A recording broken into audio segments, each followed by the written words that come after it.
Di seluruh dunia abad pertengahan, terdapat kepercayaan yang kental terhadap makhluk gaib. Makhluk-makhluk ini disebut memiliki kekuatan yang dapat merugikan manusia. Banyak dari mereka memiliki kekuatan aneh dan bentuk yang mengerikan. Mereka disebut sebagai jin, setan, atau iblis. Tulis Adam Ali, seorang pengajar di Universitas Toronto. Ali memiliki ketertarikan pada dunia muslim pramodern. Saat ini ia mengejar bahasa Arab dan sejumlah kursus tentang tema-tema sejarah Islam. Ali mengisahkan jenis-jenis jin dari dunia Islam abad pertengahan menggunakan kitab Al-Makhlukat wa Garaib Al-Maujudat dan kitab Al-Bulhan sebagai sumber utamanya. Apakah jin itu? Bangsa Arab percaya pada jin jauh sebelum kedatangan Islam. Jin adalah peri dan satir. Di padang pasir, mereka mewakili alam liar, wilayah yang masih belum ditaklukkan oleh manusia. Menurut kepercayaan Arab kuno, roh-roh menghantui daerah-daerah yang gelap dan terpencil di padang pasir. Mereka menunggu para pelancong yang tidak waspada, terang Ali. Menjelang Islam, beberapa jin telah meningkat statusnya menjadi dewa-dewa tidak jelas yang berhubungan dengan dewa tertinggi. Pada awal abad ke-7, penduduk Mekah mempersembahkan tumbal kepada mereka untuk mengharapkan pertolongan. Beberapa pakar percaya bahwa jin pertama kali dikonseptualisasikan sebagai setan jahat. Sebagian juga mempercayai bahwa jin adalah dewa-dewi kuno yang telah dicampakkan orang-orang Sumeria dan Akkadia karena ajaran baru. Jin kuno. Kepercayaan terhadap jin merebak di desa-desa dan kota-kota di Timur Tengah. Banyak orang ketakutan dan menganggap bahwa makhluk itu berbahaya. Sebagai contoh, jin Pazuzu. Ali menjelaskan bahwa Pazuzu adalah salah satu jin purba berwujud angin yang paling ditakuti oleh penduduk kota Sumeria 6.000 tahun yang lalu. Angin sering dikaitkan dengan jin, dan orang-orang kuno di Timur Tengah percaya bahwa makhluk-makhluk ini melakukan perjalanan di atasnya. Menurut mitologi Asyur dan Babilonia, Pazuzu adalah putra Hanpa yang merupakan penguasa semua setan. Beberapa ahli menyatakan bahwa Pazuzu diasosiasikan dengan angin timur laut yang dingin, adalah salah satu kekuatan elemen paling jahat di dunia kuno. Ia mengais-ngais padang pasir, membawa penyakit, menciptakan kehancuran, serta kelaparan di belakangnya. Pazuzu, seperti jin-jin yang muncul kemudian pada periode Muslim, digambarkan sebagai sosok manusia setengah hewan. Ia memiliki kepala singa atau anjing, tanduk, jenggot, sayap burung, ekor kalajengking, dan penis yang ketika ereksi berbentuk seperti ular. Jin atau setan kuno lainnya adalah Rabisu dan Labaratu. Rabisu bersembunyi di tempat-tempat terpencil dan menyergap para pelancong yang tidak waspada. Sedang Labaratu ialah putri dewa langit Anu yang bersemayam di rawa-rawa dan membunuh anak-anak. Semua makhluk kuno ini menjadi prototipe jin di Arab dan kemudian di dunia Muslim. Di Hijaz, wilayah Arab Barat di mana Islam lahir, salah satu fungsi jin adalah untuk mengilhami para penyair dan peramal. Menurut Ali, baik penyair maupun peramal memiliki status khusus di Arab pra-Islam. Mereka memberikan pengaruh yang signifikan pada masyarakat. Mereka yang gila diberi status perlindungan khusus karena dianggap sebagai majnun, yang berarti dirasuki jin.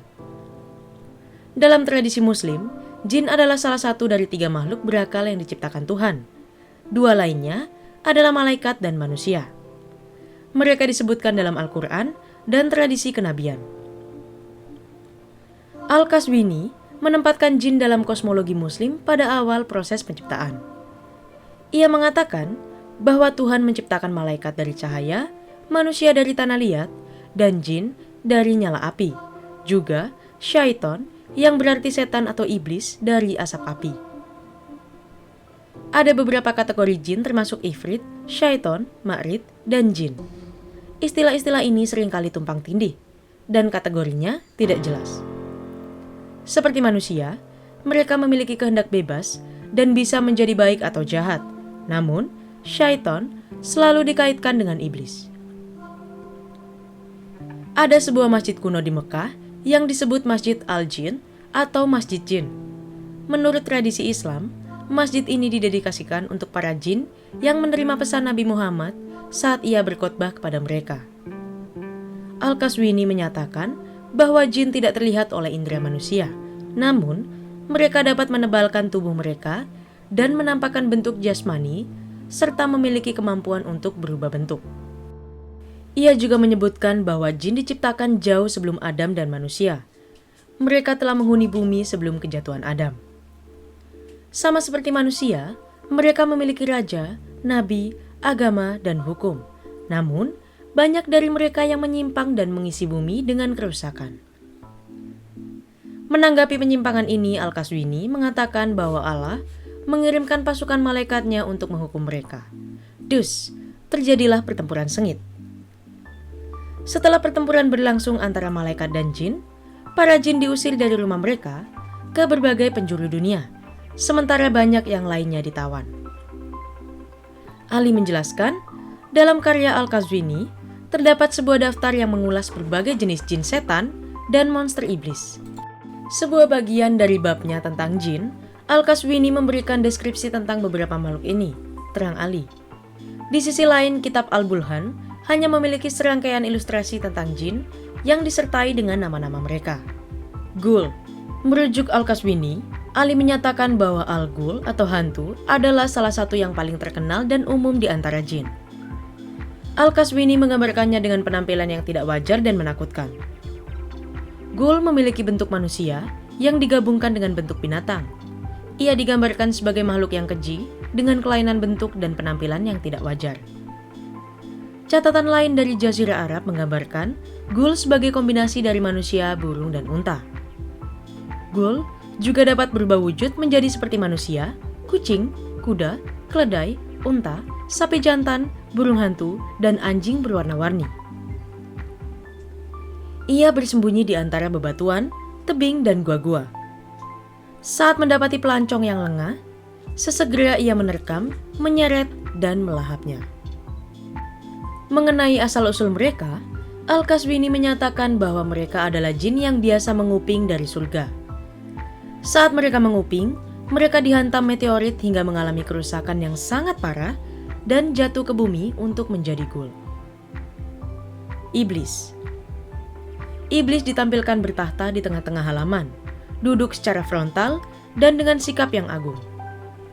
Ia dimahkotai dengan tanduk domba jantan yang besar dan matanya berisi kobaran api. Iblis jauh lebih besar daripada jin-jin lainnya. Raja Jumat. Raja jin hari Jumat ialah Sauba. Ia memiliki kepala berjumlah 4. Ia digambarkan duduk bak di dalam kerajaan. Raja jin ini, seperti halnya roh-roh dan setan-setan di Mesopotamia kuno, diasosiasikan dengan angin. Nama Zauba'ah berarti angin puyuh. Ia juga dihubungkan dengan planet Venus. Kitab tentang makhluk gaib dunia Islam. Berbagai nama makhluk gaib di muka hanyalah beberapa dari apa yang disebutkan dalam Al-Makhlukat wa Garaib, Al-Mawjudat, dan kitab Al-Bulhan. Al-Makhlukat wa Garaib Al-Mawjudat merupakan salah satu buku panduan utama tentang makhluk-makhluk gaib dunia Islam. Buku itu ditulis oleh Zakaria Al-Qazwini. Ali menjelaskan, buku ini dibagi menjadi 2 bagian utama, perihal langit dan supraterestrial dan terestrial. Pada bagian pertama, penulis membahas fenomena langit seperti matahari, bulan, planet, bintang, dan penghuni surga.